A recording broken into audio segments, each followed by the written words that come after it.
Amados hermanos, que el Señor les bendiga a todos abundantemente en esta mañana.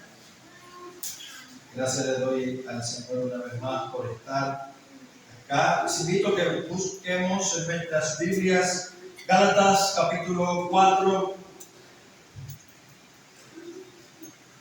Ya llevamos varias semanas considerando esta fascinante carta. Hemos llegado a la sección o a la porción donde Pablo llega a la cima de su reflexión teológica, a la cima de su desarrollo doctrinal, donde va a combinar varias cosas que ya hemos visto en otros momentos y que espero puedan estar recordando antes de pasar a la parte de las implicaciones y aplicaciones de su carta y de su tema. Recordemos que Pablo está presentando una defensa del Evangelio de la libertad en Cristo a causa de los falsos maestros que habían entrado en la iglesia de Galacia y que estaban llevando a los creyentes de Galacia a separarse de Pablo y a separarse de Cristo siguiendo un falso evangelio, procurando perfeccionarse a través de la obediencia a los mandatos de la ley de Moisés. Y Pablo ahora va a confrontar esta enseñanza a partir del verso 41 del capítulo 4 hasta el final. Vamos a estar leyendo esta idea completa como Pablo la desarrolla. Escuchen, amados hermanos, dice: decidme, los que queréis estar bajo la ley, ¿no habéis oído la ley? Porque está escrito que Abraham tuvo dos hijos, uno de la esclava y otro de la libre. Pero el de la esclava nació según la carne, mas el de la libre por la promesa. Lo cual es una alegoría, porque estas mujeres son los dos pactos. El uno proviene del monte Sinaí, el cual engendra hijos para esclavitud. Este es Agar. Porque Agar es el monte Sinaí en Arabia y corresponde a la Jerusalén actual, pues esta, junto con sus hijos, está en esclavitud. Mas la Jerusalén de arriba, la cual es madre de todos nosotros, es libre. Porque está escrito: regocíjate, oh estéril, tú que no das a luz. Prorrumpe en júbilo y clama, tú que no tienes dolores de parto, porque más son los hijos de la desolada que de la que tiene marido. Así que, hermanos, nosotros como Isaac somos hijos de la promesa. Pero como entonces el que había nacido según la carne perseguía al que había nacido según el Espíritu, así también ahora más, ¿qué dice la Escritura? Echa fuera a la esclava y a su hijo, porque no heredará el hijo de la esclava con el hijo de la libre. De manera, hermanos, que no somos hijos de la esclava, sino de la libre. Vamos a ver. Padre, Señor Dios Todopoderoso, continuamos en esta mañana rogando, Señor, tu gracia y tu misericordia, que por tu palabra, Señor, tú nos continúes comunicando, tú nos continúes proveyendo de tu Espíritu Santo, Señor, alimentando nuestras almas, purificando, Señor, nuestros corazones a través de la fe. Bendícenos, oh Dios. Ayúdanos, Señor, a conocerte más y más. Ayúdanos, Señor, a verte a través de tu palabra, a que nuestra relación contigo, Señor, sustentada en lo que tú has revelado de ti, se fortalezca, oh Dios, y se profundice para la gloria de tu nombre, por Cristo Jesús. Amén. Amén. Versículo 21. Luego de Pablo haber dado aquella reflexión personal, pastoral, que vimos del verso 12 al 20, Pablo vuelve a retomar ahora en resumen toda la exposición doctrinal que ha dado y va directamente al hueso. Pablo les dice a los Gálatas y a esos falsos maestros judaizantes en Galacia, dice: díganme, los que queréis estar bajo la ley,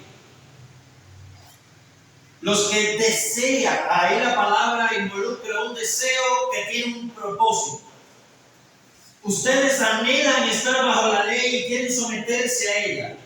Díganme una cosa, ¿nunca han leído la ley? Y eso es algo interesante. Ya Pablo había acusado a los Gálatas en el capítulo 3, versículo 1, de ser insensatos, de ser irreflexivos, de no meditar en las consecuencias o en las implicaciones del Evangelio. Y ahora los acusa de ser sordos espiritualmente. Ustedes que desean vivir y relacionarse con Dios a través de las obras de la ley, en obediencia estricta a lo que Moisés había mandado, ¿ustedes nunca han leído los 5 primeros libros de la Biblia? Eso recuerda a Jesús, cuando siempre confrontaba a los fariseos. De hecho, lo leímos ahorita. Vayan y aprendan lo que significa misericordia, quiero y no sabemos. En Juan capítulo 5, Jesús le dice a los líderes de Israel: yo no seré el que dé testimonio contra ustedes. Ya hay alguien que los juzga y que los condena, Moisés, en quien ustedes tienen puesta su esperanza. Porque si ustedes le creyeran a Moisés, me creerían a mí, porque de mí escribió él. Wow. Ya que empezamos con una reflexión interesante. Estos que anhelaban y deseaban profundamente someterse a la ley no lo hacían por amor a Dios. Esa era una excusa. No lo hacían por obediencia a Dios, porque ni siquiera escuchaban lo que Dios decía a través de ella. Porque si hubiesen escuchado la ley, si hubiesen entendido lo que Dios dice en su palabra, nunca hubiesen pretendido justificarse a través de las obras. Porque Dios nunca dio una ley que pudiera salvar. Amados hermanos, y a veces muchos falsos maestros y muchos verdaderos cristianos y verdaderos maestros, insensatos podemos decir, y a veces hasta nosotros mismos, decimos: somos cristocéntricos, somos bíblicos, deseamos obedecer a Dios, o la Biblia es nuestra única norma de fe y práctica. ¿Se han escuchado esa frase? Y lamentablemente, la idea que tienen detrás son sus propias tradiciones y sus propias experiencias. Porque si verdaderamente tuviéramos la disposición o la voluntad o el deseo de someternos correctamente a la palabra de Dios, no cometeríamos los errores que cometemos. Decimos una cosa, decimos que anhelamos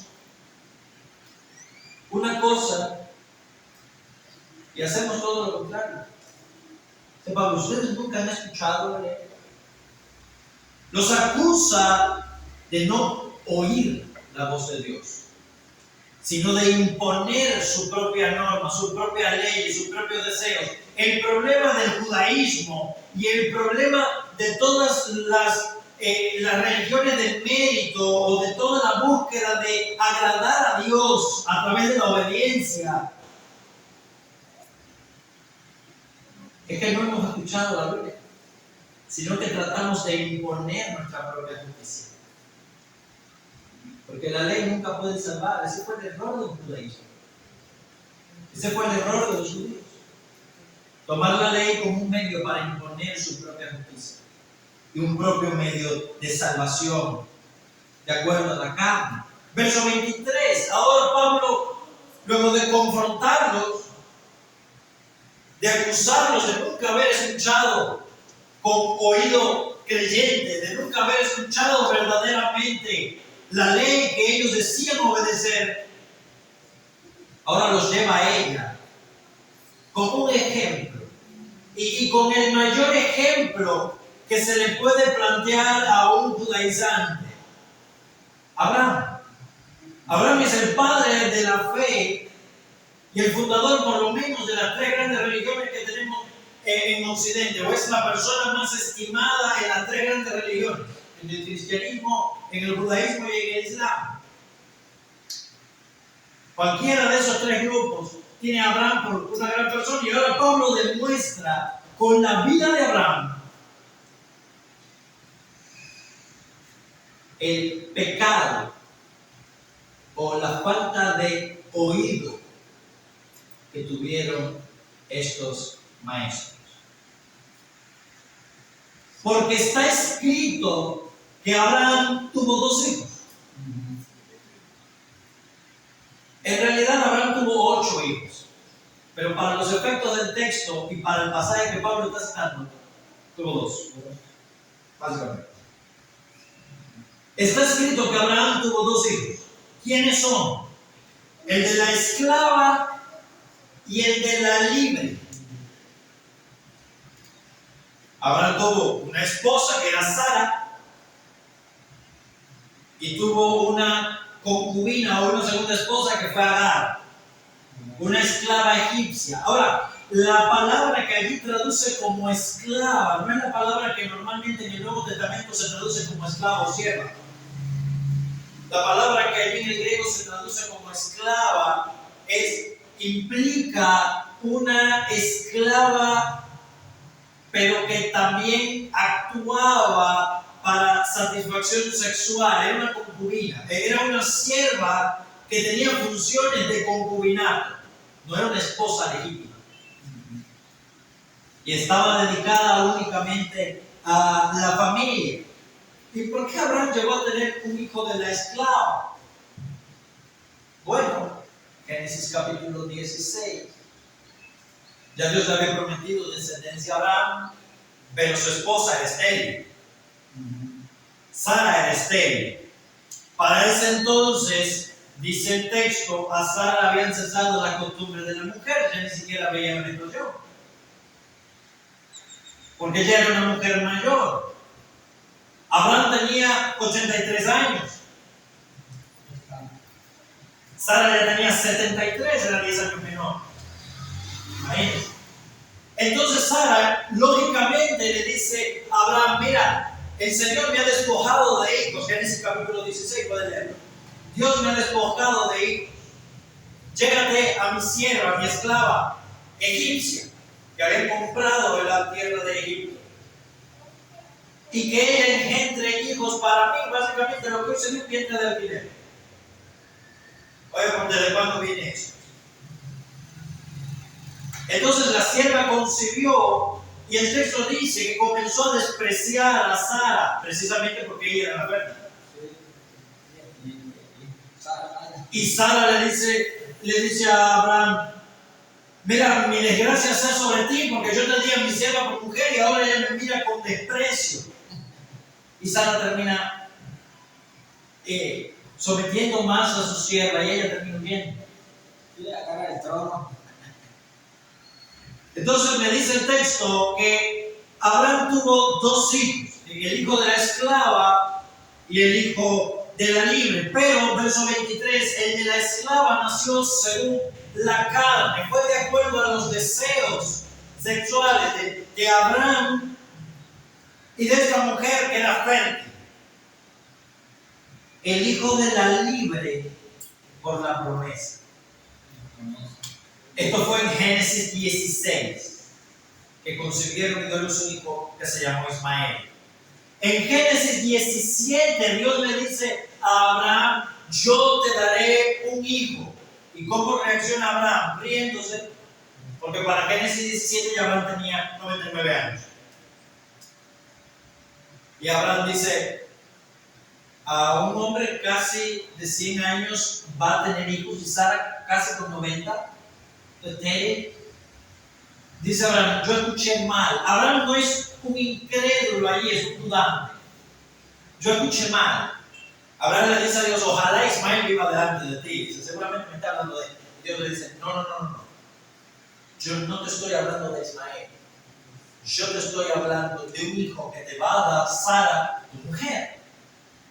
A Ismael yo lo voy a hacer una gran nación. Yo le daré 12 hijos. Pero tu descendencia será a través de este hijo, al que tú le vas a poner por nombre Isaac, que significa él ríe. Sonrisa. Capítulo 18, al capítulo siguiente, Dios en persona se aparece en el campamento de Abraham junto con dos ángeles. Abraham lo recibe, le hace una comida, una celebración con él. Y el Señor le pregunta, ¿dónde está Sara, tu mujer? Abraham le dice, en la tienda. Sara, buena mujer, tenía el oído pegado a la tienda. A ver, ¿qué vamos a pensar? Ahí en la tienda. Y le dice el Señor, por este tiempo, al año siguiente, Sara tendrá un hijo. ¿Qué hace Sara? Reírse. Dice que se rió para sí en su corazón, no fue que estalló una carcajada, se rió para adentro. Y le dice, siendo mi Señor ya anciano, y yo siendo una mujer estéril, ¿voy a tener un hijo? Ahí sí Sara sin querer, ¿verdad? Y el Señor le dice a Abraham, ¿por qué se rió Sara? Ojo, nadie escuchó reír a Sara, se rió para adentro. Pero Dios sabía lo que había en su corazón. Y Sara salió y le dice, no, yo no me reí, porque tuvo miedo. El Señor le dijo, sí, tú te reíste. Para Dios no hay nada imposible. Para Dios no hay nada imposible. En Romanos capítulo 4, Pablo dice que ahí el Señor estaba mostrando a Abraham una figura del Evangelio, porque Abraham le creyó a Dios que le da vida a los muertos. ¿A qué muertos Dios le dio vida en ese momento? A él, que tenía 100 años. 100 años, hombre. Y a la matriz de Sara, que también estaba muerta. Remuerta porque en primer lugar toda la vida fue estéril, en segundo lugar era una vieja de 90 años. Dios le dio vida a los muertos. Lo mismo que a Dios. Dios le había prometido un hijo. ¿Qué pasó más adelante? Capítulo 21. Le cuento todo esto, hermano. No tenemos el tiempo para leerlo, pero pueden buscarlo en su escritura. Capítulo 21 de Génesis. Dios visita a Sara. Sara tiene un hijo. Y Sara dice, ¿quién le diría a Abraham que Sara no mandaría un hijo? El Señor me ha hecho reír. Y todo lo que me lanzaría conmigo. Y por eso le puse por nombre Sara. Entonces dice, el de la esclava nació según la carne. Ahí Dios no intervino en nada. Fue un hombre teniendo relaciones sexuales con una mujer verde, joven probablemente. El de la libre nació según la promesa, Dios se lo había prometido. ¿Cuál es la palabra de la promesa? Romanos 9:7, por este tiempo vendrá Sara, Dios se lo está prometiendo. Para él no hay imposibles. El de la libre por la promesa, y ahora dice Pablo, y aquí Pablo muestra su genialidad como maestro, lo cual es una alegoría. La alegoría es una forma especial de la interpretación bíblica muy usada por los judíos de este tiempo. Es lo que nosotros llamaríamos una espiritualización. Ahora, Pablo utiliza dentro de la alegoría una clase particular de la alegoría que es la tipología. Es decir, que es la tipología.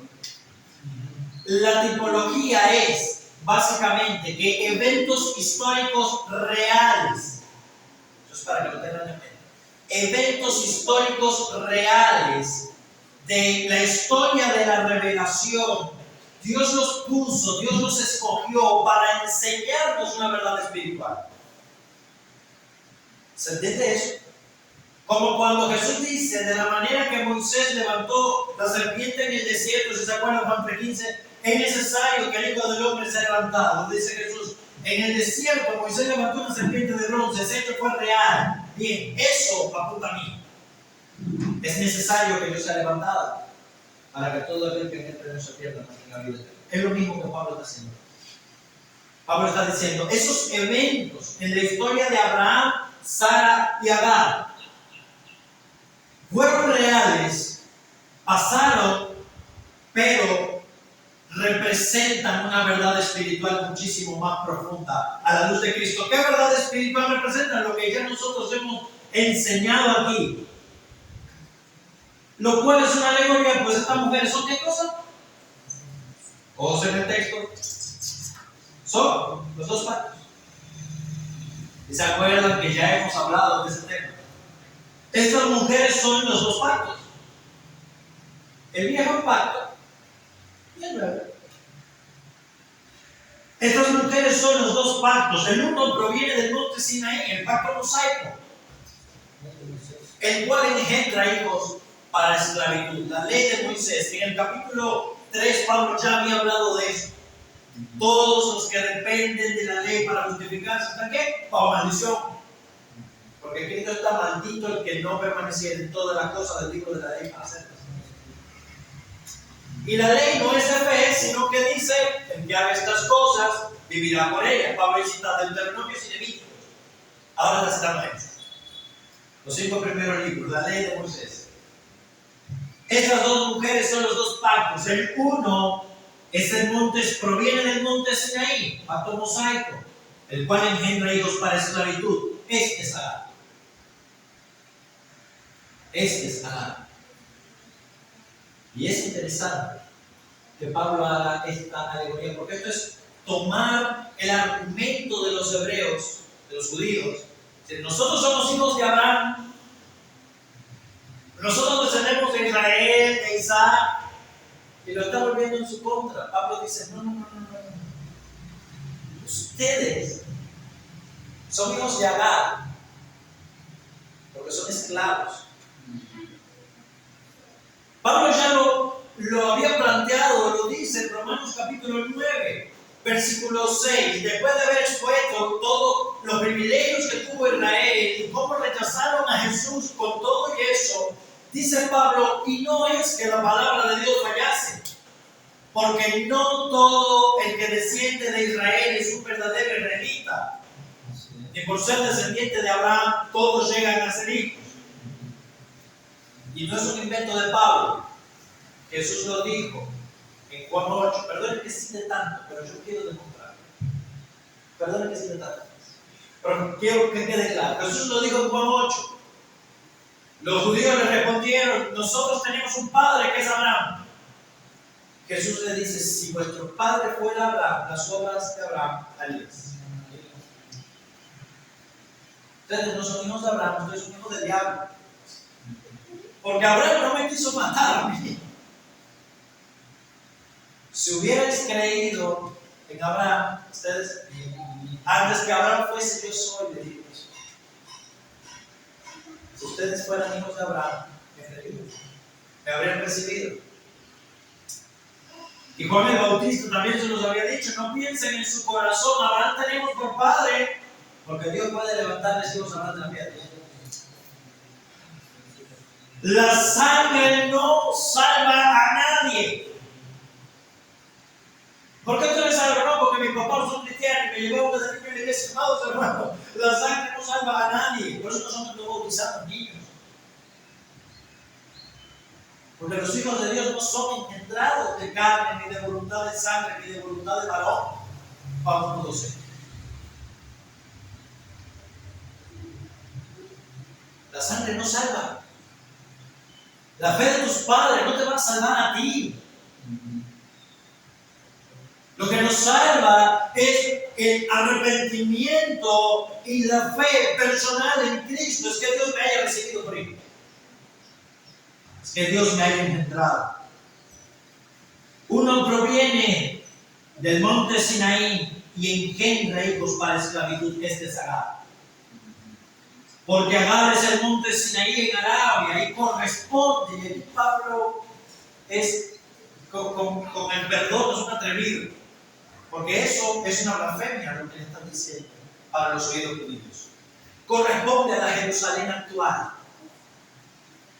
Corresponde a la Jerusalén actual. Y no solamente se refiere a la ciudad, sino a todo el sistema judío de justificación a través de la obediencia a la ley y los sacrificios, todo el sistema de los fariseos. Corresponde a la Jerusalén actual, pues porque ésta, junto con sus hijos, está sometida a esclavitud. Ya nosotros habíamos hablado que el antiguo pueblo de Dios, en el antiguo reino de Israel, había dos clases de pueblo. con los cuales Dios había hecho el pacto mosaico. Había dentro de Israel verdaderos creyentes, a los cuales Cristo redimió con su muerte. Estaban Samuel, David, pero había también incrédulos que obtuvieron los mismos beneficios del acceso a la tierra, tuvieron los mismos beneficios de la provisión, de la bendición, tenían la circuncisión, pero estaban en pecado.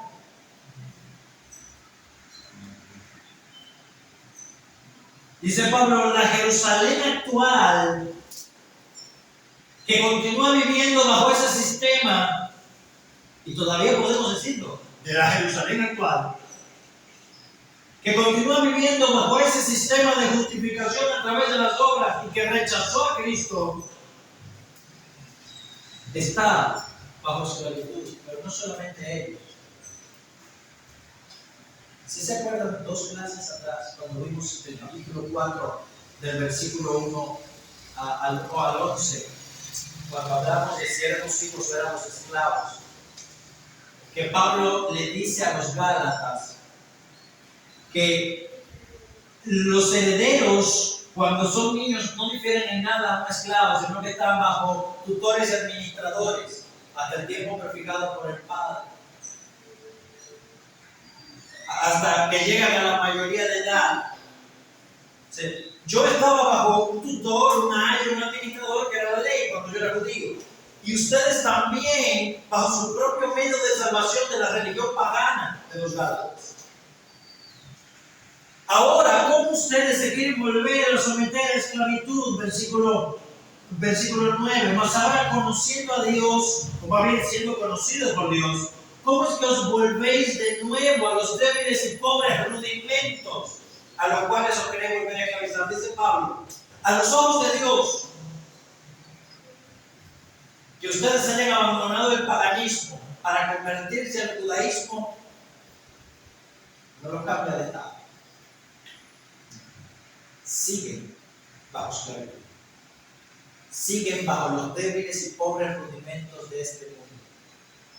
Abandonar el paganismo y hacerse cristiano, luego abandonar la fe en Cristo y someterse a la ley y pretender justificarse por la ley es volver al mismo sistema anterior. No se perfeccionaron, está volviendo a la esclavitud. Pablo retoma este tema ahora, otra vez. Entonces, amados hermanos, primera conclusión: toda religión, toda, que no sea el verdadero cristianismo, y el adjetivo es importante, porque hay mucha cosa hoy que se llama cristianismo y no lo es. Toda religión que no sea el verdadero cristianismo, lo único que produce es esclavitud. Lo único que produce nace de la intención humana de salvarse a través de las obras. Te dice, tienes que guardar el 7º día, no puedes comer cerdo, no puedes ingerir bebidas alcohólicas de ningún tipo, no puedes ni tomar café, dicen los mormones. No puedes hacer nada. Te dicen, no toques ni uses, no vayas a tal lugar, no veas televisión, si vas al cine eres un pecador. Y no hagas. Las hermanas, si van a la piscina, tienen que entrar a la piscina con falda.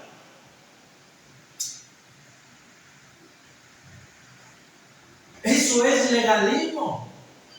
Eso es una religión de méritos, de obras humanas. Eso es esclavitud. Tenga el nombre que tenga. Todo lo que no es el verdadero cristianismo corresponde a la ciudad de este mundo. Corresponde a la carne, corresponde a un medio de salvación de nuestra propia ley. Llámese como se llame, da igual. Y en esa misma condición están los más inmorales y los más religiosos. Todo lo que no sea Cristo. Porque no hay salvación.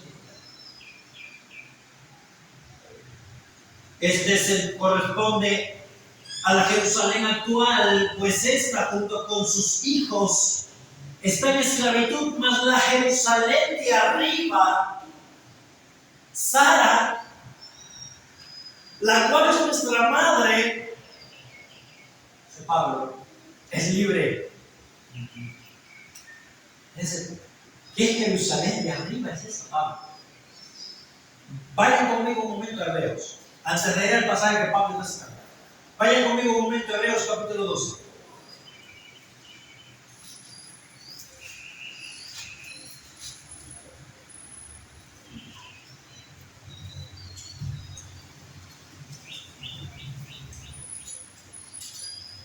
Escuchen un momento, antes de ir al texto de Hebreos 12, escuchen un momento Hebreos 11, el testimonio de la vida de Abraham. Dice: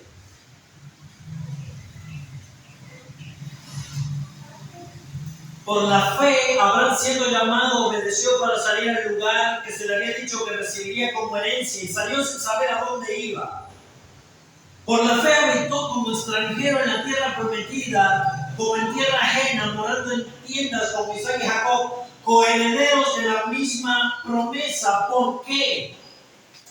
Porque esperaban la ciudad que tiene fundamentos, cuyo arquitecto y constructor es Dios.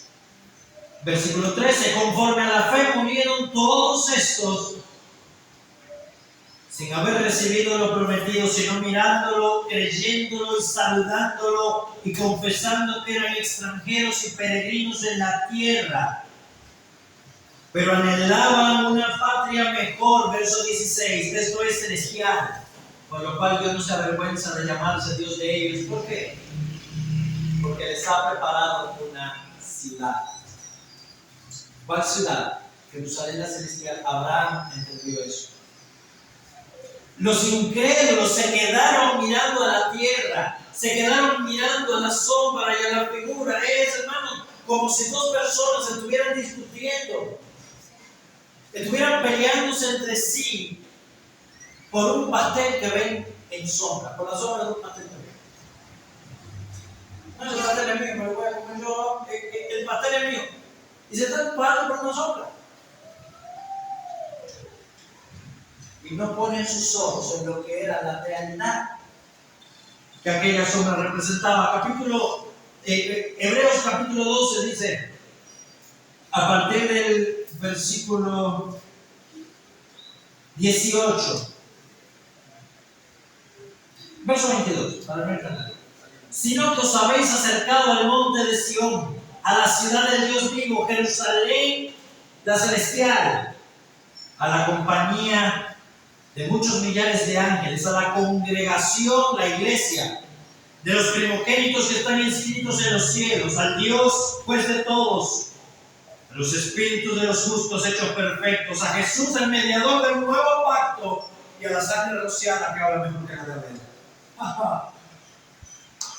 Jerusalén la celestial, dice Pablo, la cual es nuestra madre. Esa es la novia que desciende del cielo en Apocalipsis 21, cuando ocurren las bodas. La santa ciudad de Jerusalén está en los cielos.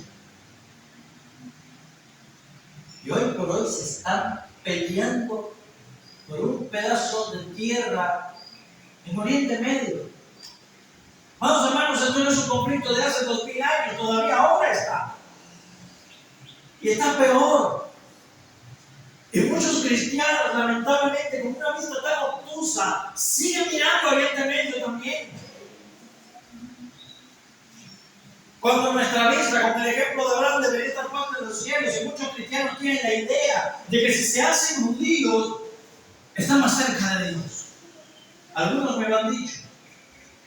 Han tenido experiencias espirituales más profundas después de haberse circuncidado. Pablo dice que de Cristo se desligaron los que se justifican por la fe, por la ley, y cayeron de la gracia. Algunos piensan que le agradan más a Dios y empiezan a utilizar términos hebreos. En lugar de pastores se llaman llaman rabí, empiezan a usar mantos, ponen la bandera de Israel en su iglesia. Pablo dice, esos son esclavos, no son hijos de Dios. La Jerusalén de arriba es nuestra madre y ella es libre. Porque está escrito. Y ahora Pablo va a citar Isaías 54. Regocíjate, estéril, tú que no das a luz. Prorrumpe en júbilo y clama, tú que no tienes dolores de parto, porque más son los hijos de la desamparada que de la que tiene marido. Vamos a Isaías 52. Ahorita habíamos leído Isaías 59. ¿Se acuerdan que Sion dice, he sido desamparada de mis hijos? Y después dice, ¿quiénes son todos estos? ¿Quién me los engendró si yo estaba sola? Dice Dios, yo soy tu redentor, yo salvaré a tus hijos. ¿Qué dice Isaías 54?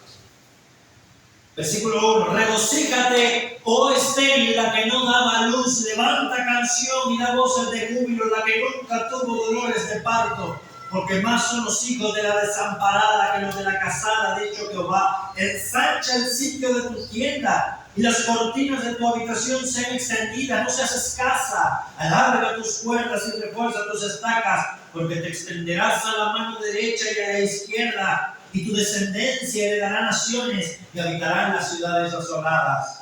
No temas, pues no serás confundida, y no te avergüences, porque no serás afrentada, sino que te olvidarás de la vergüenza de tu juventud, y de la afrenta de tu viudez no tendrás más memoria, porque tu marido es tu hacedor.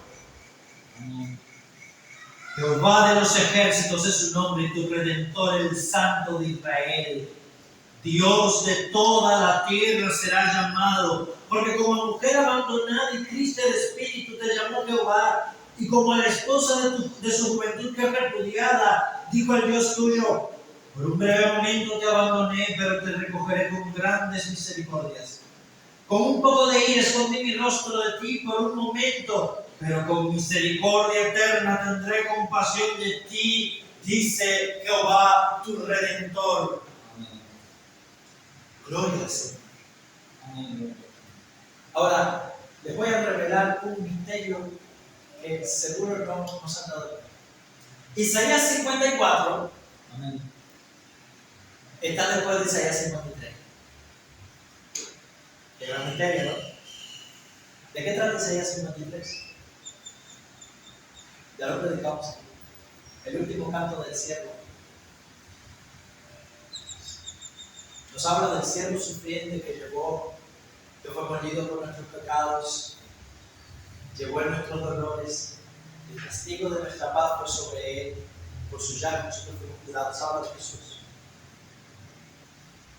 Verá el fruto de la aflicción de su alma y quedará satisfecho, y por su conocimiento justificará mi siervo justo a muchos, y él expiará los pecados de ellos. Y luego de haber hablado Isaías 700 años antes de Jesús, luego de haber hablado acerca de la obra de Cristo, del siervo sufriente, le dice a Jerusalén, le dice al pueblo de Dios, alégrate, estéril,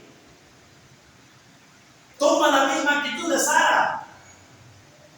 Sara dice, Jehová me hizo reír, y el que lo oyere se reirá conmigo. Y ahora le dice a Jerusalén, ríete, regocíjate, tú que no dabas a luz, estéril, pero rompe en júbilo y clama, la que no sufrió dolores de parto. Por eso es que Pablo dice que Agar representa a la Jerusalén actual, que engendra hijos para esclavitud, hijos biológicos, de nacimiento natural, todos los que nacen de mujer. Amados hermanos, aquí es importante. Nuestra relación con Dios no importa de la sangre que corre por nuestras venas. Nuestra relación con Dios no importa de nuestros padres, no importa de lo que hayamos hecho en nuestra vida. Depende de quién es nuestra madre, depende de cómo fuimos engendrados. Depende de cómo fuimos engendrados. Claro.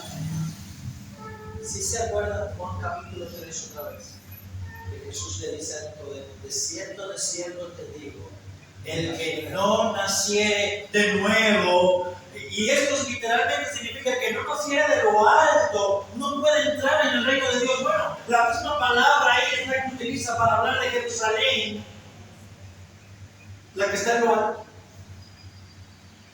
Jerusalén es celestial. El que no naciere de arriba, el que no naciere del Espíritu, ahora lo vamos a ver, el que no naciere por la obra de Dios no es salvo. Amados hermanos, nuestra salvación es algo que tú y yo hicimos. Nuestra salvación, nuestra redención es algo que Dios hizo y es algo que depende en última instancia, única y exclusivamente de Dios. Amén. Regocíjate, estéril, la que no daba luz. Al cielo no se entra por generación natural, no se puede. De la misma manera nosotros somos llamados a regocijarnos. ¿Sí se acuerdan en la clase pasada que Pablo dice, ¿dónde está la dicha que ustedes experimentaban antes? Pues yo no doy testimonio que ustedes hubieran sacado sus ojos y no los habrían dado. Perdieron el gozo cuando empezaron a seguir un evangelio distinto. Vamos, hermanos, la alegría cristiana, el gozo del creyente, la bienaventuranza, no depende de las circunstancias que nos tocan vivir, porque las circunstancias son cambiantes. Y el que depende de sus propios méritos siempre fluctúa entre un gozo grande, una victoria espiritual y la depresión más profunda. En medio de un bajón espiritual, no es constante. Eso es inmadurez. Eso es carnalidad. Eso es dependencia de Dios mismo. El gozo cristiano es permanente, porque Dios, el Dios de lo imposible, produjo en nosotros lo que no podíamos hacer por nosotros mismos, y es dar vida. Nuestra naturaleza era muerta. Efesios 2:1. Y Él nos dio vida. Como la matriz de Sara. Él nos dio vida cuando estábamos muertos en los delitos y pecados. Él nos resucitó de nuestra corrupción y de nuestra maldad. Por eso deberíamos regocijarnos. Grandes cosas ha hecho Jehová. Estaremos alegres. Regocíjate, estéril, que no das a luz. Por nosotros mismos no podíamos producir vida. Por nosotros mismos no podíamos salvarnos. Dice Pablo, Dios ha hecho lo que para ti ha sido imposible. Debes regocijarte, debemos gozarnos en la obra consumada de Dios en su pueblo. La Jerusalén de arriba, la cual es madre de todos nosotros, judíos y gentiles, todos los creyentes, ella es libre, prorrumpe en júbilo y clama, tú que no tienes dolores de parto, porque más son los hijos de la desolada. Las falsas iglesias, amados hermanos, están llenas de gente, en 20,000, 30,000 miembros. Personas que están condenadas. Personas que siguen el evangelio de la prosperidad. Personas que siguen una ley de méritos y de obras. Se están llenos. Más son los hijos de la desolada. Los hijos de Agar fueron más que de la que tiene marido. Sara no tuvo. Ismael no fue por la obra, no fue por la obra y la voluntad de Sara. Fue por el poder de Dios que da vida a los muertos.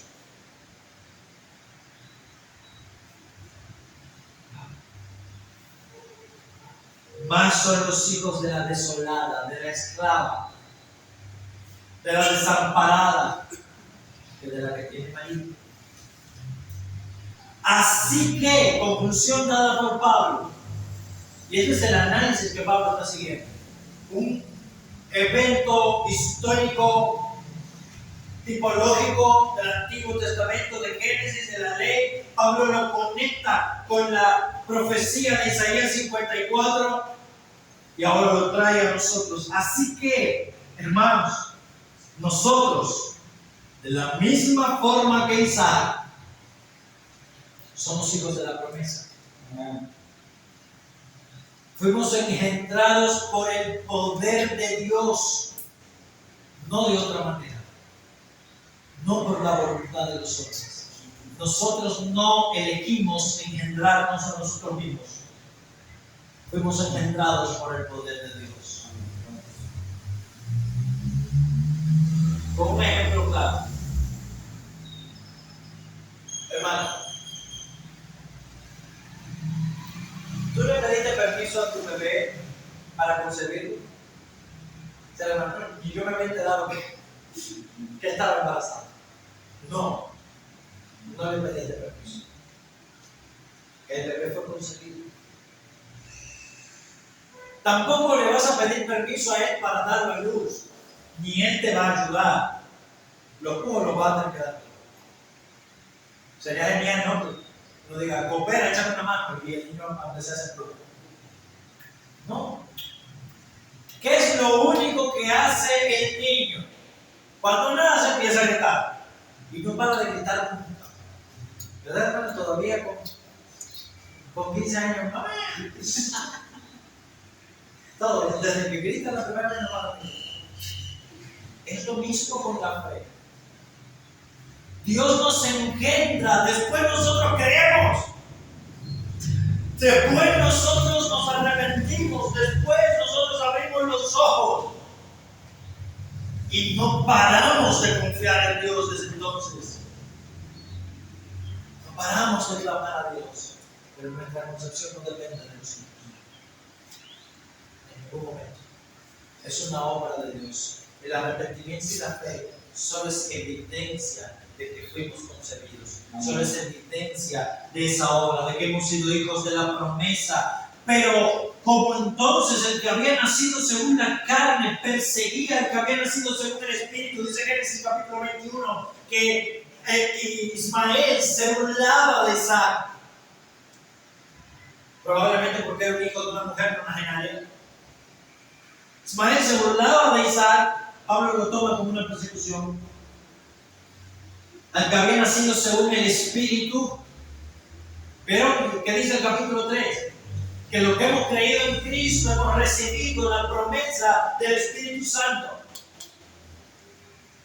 Los hijos de la promesa somos hijos del Espíritu. Todo lo que hemos visto hasta ahora. Por eso, cuando llegó el tiempo, Dios envió a su Hijo, nacido de mujer y nacido bajo la ley, para que redimiese a los que estábamos bajo la ley, ¿a fin de qué?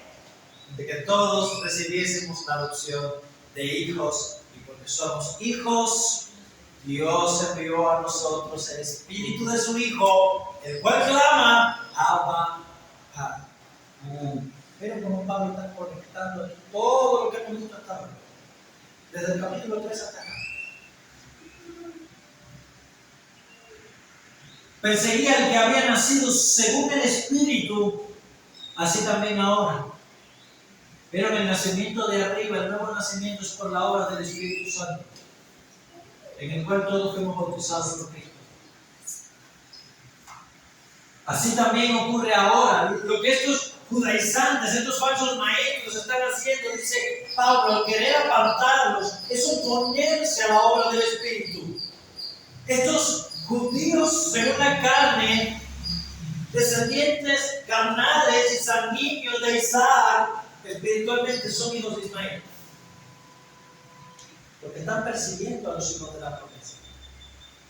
Se opusieron a Cristo, lo mataron, cuando Jesús era la verdadera simiente de Abraham. Y ahora se oponen a su pueblo. Y allá tú tienes a los árabes y los israelíes bajándose por un pedazo de terreno, cuando en realidad los dos son la misma cosa. Es irónico. Cuando en verdad los dos son la misma cosa. Son hijos de Ismael por su actitud. Si fueran hijos de Abraham, las obras de Abraham harían. Y Abraham, antes que todo, creyó y le fue contado por justicia.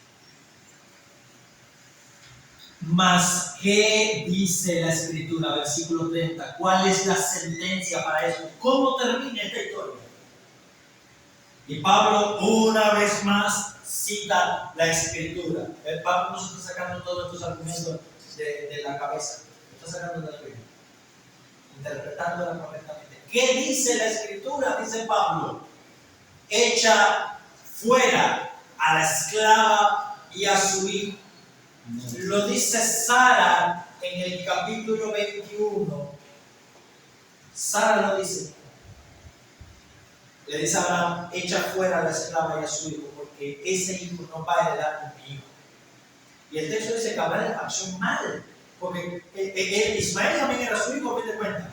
Pero Dios le dice: escucha la voz de Sara. Yo voy a cuidar a Ismael. Yo lo voy a hacer una gran nación. Yo lo voy a bendecir. Ismael es el padre de todos los árabes. Pero en Isaac será llamado descendencia, no en Ismael. Y Pablo está diciendo: ¿cuál es la sentencia? Lo mismo que típicamente fue en la vida de Agar y Ismael. Es lo mismo que es con la Jerusalén actual. Es lo mismo que es con todos los que están bajo el sistema de la salvación por obras. Es lo mismo que es con todas las religiones de este mundo. Son echados fuera. Jesús le dijo a los sacerdotes: vuestra casa os será dejada desierta. El reino de los cielos será quitado de vosotros y será entregado a quien produzca su fruto. En el año 70, después de Cristo, los ejércitos romanos destruyeron Jerusalén, destruyeron el templo, y ahí se puso fin a ese sistema. Se puso fin a todo eso. Fueron echados fuera. Ojo, Romanos 11:1. Dios no se ha olvidado de los judíos, no los ha desechado, a pesar de su infidelidad. Amados hermanos, todos los que pretenden agradar a Dios confiando en sus propios méritos y confiando en una religión de obras, serán echados fuera. Amén. Serán echados fuera. No entrarán a la presencia de Dios. Echa fuera a la esclava y a su hijo, porque no heredará el hijo de la esclava con el hijo de la libre. Amén. Y Pablo le dice: de manera, hermanos, que no somos hijos de la esclava. Nosotros que hemos creído en Cristo, Gálatas 3:29, que somos revestidos en Cristo Jesús. Y si estamos en Cristo, somos simiente de Abraham y herederos, según la promesa. Nosotros no somos hijos de la esclava. No podemos mezclar las dos cosas. No podemos pretender agradar a Dios y a la vez agradarnos a nosotros mismos, siguiendo nuestra carne, obedeciendo nuestros deseos, pretendiendo agradar a Dios como a nosotros nos nace. No, porque es que Dios conoce mi corazón. Lo que importa no son las intenciones. No. Las intenciones no importan. No importa cuando no van acompañadas de una obediencia verdadera a la palabra y a lo que Dios quiere. Que tengamos buenas intenciones no implica nada si nuestra vida se basa en desoír la palabra de Dios. ¿Se entiende eso? Nosotros no somos hijos de la esclava. Los que hemos creído en Cristo somos hijos de la libre. Somos hijos de Jerusalén la celestial. Nuestra ciudadanía está en los cielos ya. Y nuestra vida está escondida con Cristo en Dios. Tenemos plena comunión con Dios. Libre acceso ante su presencia. Por eso debemos regocijarnos. Por eso debemos someter nuestra voluntad y nuestros deseos, nuestra mente, a servir a Dios.